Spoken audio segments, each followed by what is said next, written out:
मी देत असलेल्या उत्तराबद्दल दादा आणि शिंदे हे दोघेही मला माफ करतील, पण खरं सांगायचं तर संवादात हे दोन्ही नेते चांगले नाहीत. मित्रहो नमस्कार. शरद पवार यांना कट्टर राजकीय शत्रू मानणारे देवेंद्र फडणवीस यांनी अचानक शरद पवार यांचं गुणगान गायलं अगदी जाहीरपणे. शरद पवारांची त्यांनी स्तुती केली. स्तुती हो देवेंद्र फडणवीस यांनी. देवेंद्र फडणवीस यांच्या तोंडी शरद पवार यांचं कौतुक अनेकांच्या भुवया उंचावल्या. आणि याचीच चर्चा राजकारणामध्ये सुरू असताना देवेंद्र फडणवीस यांनी एकनाथ शिंदे आणि अजित पवार यांच्यात असलेले अवगुण त्रुटी जाहीरपणे सांगितली. म्हणजे फडणवीसांनी एकनाथ शिंदे आणि अजित पवार यांना थेट शिंगावर घेतले. बघा आता अजित पवार आणि एकनाथ शिंदे यांची खटकणारी गोष्ट त्यांनी सार्वजनिकरित्या उघड केली. विशेष म्हणजे हे सगळं बोलण्याच्या आधी त्यांनी हे दोघेही म्हणजे अजित पवार आणि एकनाथ शिंदे हे दोघेही मला माफ करतील असं म्हणत त्यांनी शिंदे आणि पवारांचे अवगुण सांगितले. इंडियन एक्सप्रेस ग्रुपचा एक कार्यक्रम होता एक्सप्रेस अड्डा. या कार्यक्रमामध्ये बोलताना फडणवीस यांनी काही गोष्टी थेट सांगितल्या तर काही गोष्टीचा अर्थ काढावा लागला. अजित पवार आणि एकनाथ शिंदे यांच्यापैकी संवादात कोण चांगला आहे असा एक प्रश्न त्यांना विचारण्यात आला.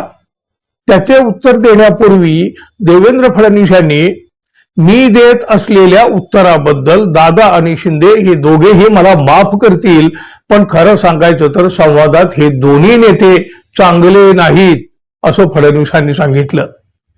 त्यामुळं शरद पवाराबद्दलचा आदर आणि शिंदे अजितदादाबद्दल असलेलं पोटातलं मत ओठावर आलं अशा प्रकारच्या चर्चा सुरू झाल्या.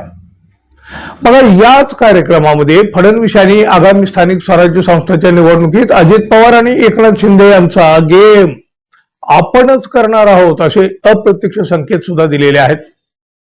पालिका निवडणुकीमध्ये अजित पवार आणि एकनाथ शिंदे यांच्यापैकी कोण चांगलं काम करू शकेल असा एक प्रश्न त्यांना विचारण्यात आला होता. त्यावेळी त्यांनी या दोघांचाही विषय अलगद बाजूला सारला आणि भाजप चांगली कामगिरी करेल एवढंच त्यांनी अगदी छाती ठोकपणे सांगितलं.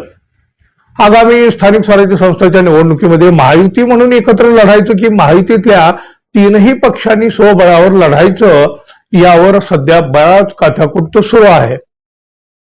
काही ठिकाणी स्वबळावर लढावं लागेल असे संकेत देवेंद्र फडणवीस यांनीच दिलेले होते. दुसरीकडे मात्र चंद्रशेखर बावनकुळे यांनी महायुती एकत्रित लढेल असं देखील सांगितलं होतं. काही नाही हो, वर वर सांगायच्या या सगळ्या गोष्टी आहेत, पण भाजपच्या आतल्या गोटात स्वबळाची खिचडी शिजवली जात आहे. आता खरं तर ती शिजत सुद्धा आली आहे.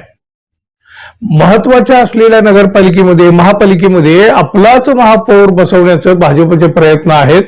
अजित पवार आणि एकनाथ शिंदे यांच्या पक्षापेक्षा भाजपची कामगिरी अधिक दमदार असेल या एका वाक्यात फडणवीस यांनी खूप काही सांगून टाकलं आहे. पुढची दिशाच जवळपास आता त्यांनी स्पष्ट केली आहे. पालिका निवडणुकीमध्ये एकनाथ शिंदे अजित पवार यांचा गेम भाजपच करणार हे आता जवळपास स्पष्ट झालं आहे आणि ते लवकर आपल्याला दिसेल सुद्धा. पाहूया आता काही घोडा मैदान दूर नाही, अगदी जवळ आहे. तोपर्यंत मित्रांनो आपण अजून आपल्या चॅनलला सबस्क्राईब केलं नसेल कृपया सबस्क्राईब करावं ही अपेक्षा आहे.